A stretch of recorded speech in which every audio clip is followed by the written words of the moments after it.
Trop s'éloigner puisqu'on va rester en Allemagne pour parler football. Il n'y a pas mieux. Pour finir, nous restons donc toujours en Allemagne. Effectivement, on va se tenir donc la prochaine finale de la Ligue des Champions. FC Barcelone croisera le fer avec la Juventus, une rencontre au sommet que les fans du ballon rond, comme je le disais au titre, ne vont certainement manquer sous aucun prétexte. Un mot général peut-être tout d'abord sur cette affiche. Une défense de fer contre une attaque de feu. Est-ce qu'on peut décrire comme ça la finale ? Vous avez tout à fait raison de présenter cette finale comme ça. La Juventus est la meilleure défense d'Europe. Seulement 7 buts encaissés en Ligue des Champions sur toute la campagne. En face de la Juventus, le Barça, meilleure attaque d'Europe, 110 buts marqués en championnat et 28 en Ligue des Champions. Selon moi, on va dire que le Barça part un peu favori, notamment au niveau de l'expérience. Le Barça qui a remporté la finale 2006, la finale 2009 et la finale 2011. 4 finales en moins de 10 ans, avantage Barça. Alors, la puissance offensive du Barça donc, se trouve dans le triangle d'or, comme on dit. Alors, on l'appelle MSN, c'est Messi, Suarez et Neymar. Une combinaison qui fait peur aujourd'hui. Voilà, Suarez qui a été acheté l'année dernière à Liverpool, Neymar qui est arrivé du Brésil l'année d'avant, et puis Messi, évidemment, il est arrivé à ses 13 ans au FC Barcelone. Messi, depuis le début de l'année 2015, est sur une autre planète. Il a inscrit 30 buts depuis le début de l'année 2015, une vingtaine de passes décisives. Il est déjà quadruple ballon d'or et on a l'impression qu'il n'a pas encore atteint le sommet de sa carrière. Voilà, c'est vraiment l'élément qui entraîne toute l'équipe. Le Barça qui peut s'appuyer sur une défense assez solide cette année et c'est une première. En plus donc de cette attaque en force, les joueurs de la Juve, eux, ils sont galvanisés effectivement aussi par le doublé historique Coupe et Championnat.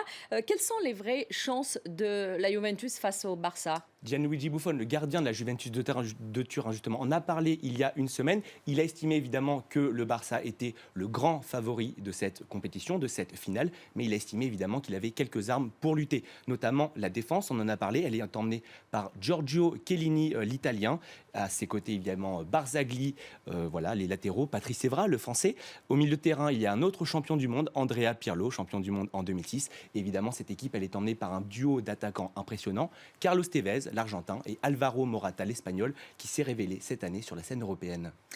Alors, on va rentrer un petit peu plus dans les coulisses. Paul Pogba, lui, donc c'est le milieu de terrain français de la Juve, qui pourrait signer avec le FC Barcelone cet été. Alors, on dit qu'il a même déjà dit oui, mais qu'il attend plutôt de passer la finale avant d'annoncer, parce que c'est quand même un petit peu délicat. Il est à la Juve et aujourd'hui, il fait face à l'équipe qu'il va peut-être aller rejoindre après. Alors, il faut expliquer, le Barça est interdit de recrutement jusqu'à janvier 2016. Il y aurait peut-être un deal comme quoi Paul Pogba va signer à la Juventus, au Barça cet été, et il sera prêté dans la foulée au club turinois.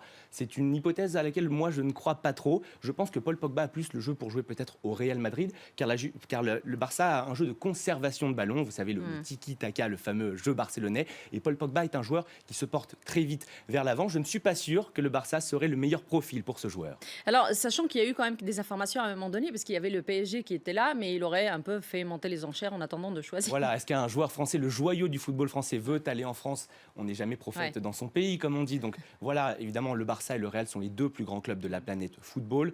Il serait évidemment très compréhensible que Paul Pogba rejoigne l'Espagne l'été prochain.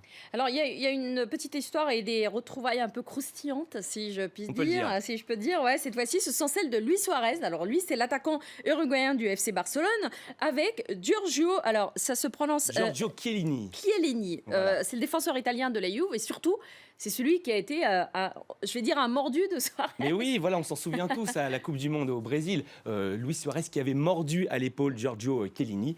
Vous voyez donc Luis Suarez. Deuxième événement, on peut peut-être aussi en parler avec Patrice Evra. Patrice Evra, absolument. Vous le voyez, Luis Suarez évoluant sous le maillot de Liverpool. Il y a 2 ans de cela, Luis Suarez s'était rendu coupable de propos racistes envers Patrice Evra, le Français qui ne l'a jamais pardonné. Évidemment, les retrouvailles entre Chiellini, Evra et Suarez vont être sûrement bouillantes. D'autant plus qu'on dit qu'aujourd'hui, Chiellini, apparemment, il garde encore une trace à l'épaule. Voilà, bon, ça c'est peut-être plus pour l'anecdote. Mais en tout cas, le joueur a été très marqué par cet épisode. Évidemment, ça lui est Mais il a eu arrivé. des suspensions d'ailleurs. Voilà, Luis Suarez qui était suspendu suite aux 2 actes, les insultes racistes envers Patrice Evra et puis cette morsure de Chiellini. Luis Suarez qui n'a pas pu intégrer l'équipe du Barça avant octobre et le Classico face au Real. Alors, avant d'arriver au pronostic, vous suivez un petit peu le football, Caroline ? L'Europe, pour le coup. Voilà. Je suis tout le scandale de la FIFA avec passion, parce que je trouve qu'effectivement ça implique l'UEFA et l'avenir du football à la fois mondial et européen. Donc, et on en a beaucoup parlé d'ailleurs au numéro de la semaine prochaine. Absolument.